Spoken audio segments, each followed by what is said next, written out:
Hi, I'm Faye, and in 2015 I was pregnant with identical triplets. At a routine scan at 33 weeks, we was told that one of our babies didn't have a heartbeat and was rushed for an emergency C-section. We welcomed our survivors Celie and Spencer and our boy Dexter, who was stillborn. In the beginning, I tried to juggle being a new mum to two little boys and tried to attend mum and baby groups. This was exceptionally hard as we was the only person there with more than one baby, so it drew a lot of attention with people asking questions about being a twin mom, how was the twin pregnancy, which then I would explain about us not being a twin pregnancy and the loss that we had experienced.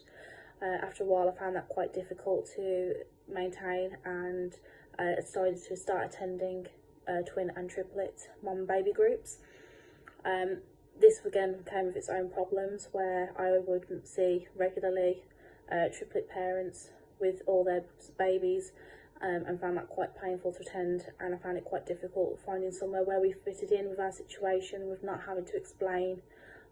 what we'd gone through. For a long time I found it quite difficult as well, having our boys referred to as twins. In the early days when we used to go out shopping, people would want to stop us, talk to us about their experiences with multiples, and it got to the point where it was quite difficult. We started to order shopping in to avoid this, or walking around the supermarkets with headphones in just to avoid these questions. But in the end we did find something that worked for us,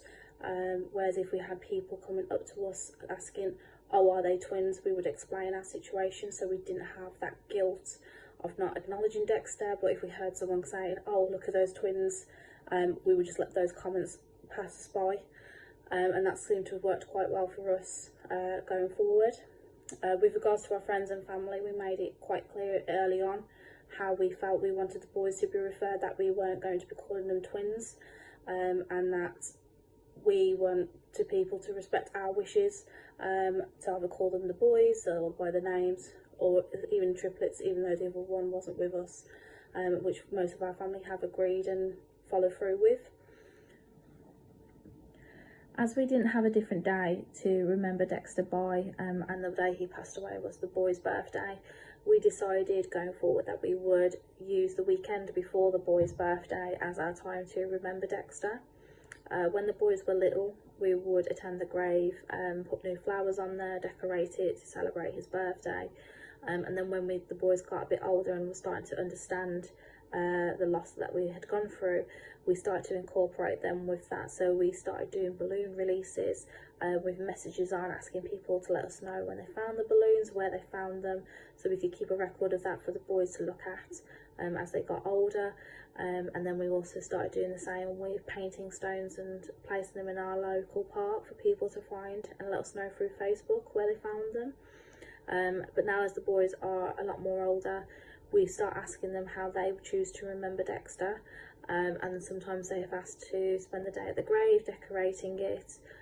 putting fresh plants on there, and other days they've chose a family day out where we spend the time to remember him. But when it comes to their actual birthday, I tend to arrange for a little acknowledgement of Dexter that day, just so that he has been mentioned. So if we've had a cake, I will either arrange for his name to be on it or for his colour to be somewhere incorporated into the cake, which would be orange. So it could be like an orange car or an orange flower, depending on what cake they had made that particular year. And that's what has worked for us on their birthdays.